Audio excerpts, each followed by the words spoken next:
না, আমার সব থেকে মজা লেগেছে যে আমাদের যা পার্টি হয় টলিউডে সবটাই হচ্ছে একটু নৈশ পার্টি হয়, কিন্তু সব থেকে ভালো লেগেছে এরকম একটা স্ন্যাক্স পার্টি, চায়ের পার্টি, এটা খুব মজা লেগেছে এরকম শীতকালে সন্ধ্যেবেলায়, খুবই ভালো বিষয়টা। এরকম ভাজাভুজি কি চলে সৈনিধি? তো আমি জানি না, আমার প্রচন্ড খিদে পেয়েছে, তো আমি জানি না এখন কি, আমি সবাইকে জিজ্ঞেস করছি আস্তে আস্তে যে কি আছে, সবাই সৌমিতা আমাকে বলছে প্রচুর কিছু আছে, কিন্তু একজনও কেউ বলছে না কি আছে।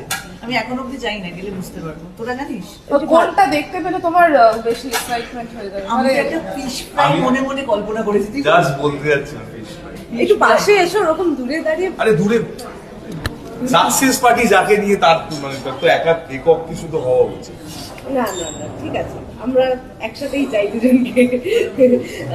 আজকে কিন্তু শোভনদা, তুমি কি বলবে এই যে এতটা জার্নিটা তো তুমি দেখেছো? আমি দর্শক, রান্নাবাটি শুরু হওয়ার মানে যবে থেকে শুটিং হয়েছে তখনও দর্শক, তবে শেষ হয়েছে তবেও দর্শক, আজকেও দর্শক হিসেবে এসেছি। আর তোমারও কি ভাজাভুজি পছন্দের? শীতকালে ভাজাভুজি বাবা, সে আর বলতে। আজকে আমাদের খিদে পেয়েছিলাম, শুনি বলছি চপমুড়ি খাবি?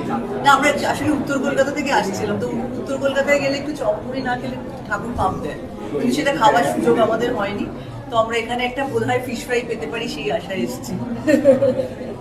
বেশ, রান্নাবাটি হই হই করে মানুষ দেখছে, মানুষের ফিডব্যাক প্রচুর আসছে। আর সব থেকে মনে ছুঁয়ে যাওয়া কমেন্ট বা ফিডব্যাক কি পেয়েছো, যেটা থেকে খুব মনে লেগে আছে? অনেকে মানে যখন আমরা হল ভিজিটে গেলাম, তার পরে পরে এখন অনেকে থাকে না একটু, যারা খুব একটু বয়স্ক মানুষ, তারা একটু গান কথা বলে।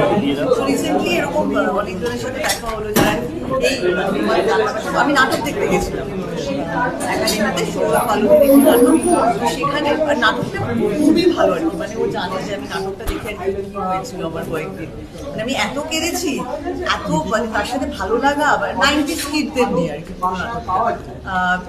তো সেইখানে কয়েকজন বেশ বয়স্ক মানুষ তারা নাটকটা দেখতে এসেছেন, কিন্তু আমাকে কালের মধ্যে উপরে হাত দিয়ে বললেন যে রান্নাবাটি দেখলাম, খুব ভালো লেগেছে। তো সেগুলোর উপরে টাচটা খুব ভালো লাগে, মানে এমন নয় উনি আমাদের সাথে সেলফি করতে চাইছেন, কিচ্ছু করতে চাইছেন, কালের হাতে বলে খুব সুন্দর হয়েছে। আর শোভনদা কি বললো রান্নাবাটি? বললাম শোভনদা ঋত্বিকদের সাথে প্রশংসা করেছে, তারপরে আমি অনেকক্ষণ ধরে তাকিয়েছি যে আমার সম্বন্ধে একটা লাইন নয়, তখন লাস্টে বলেছি হ্যাঁ তোদের দুজনকে যা ভালো লাগে না,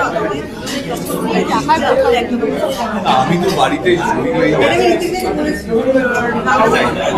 এই ম্যাজিকটা পেতে বসতে পারি, যে এই রান্নাবাড়ির গন্ধটা আমরা সারাদিন পরিবারের লোকজন খাই, সেই জন্য কমপ্লিমেন্টে একটু গুছিয়ে মানে উপভোগ করার জন্য আজকে এসেছি।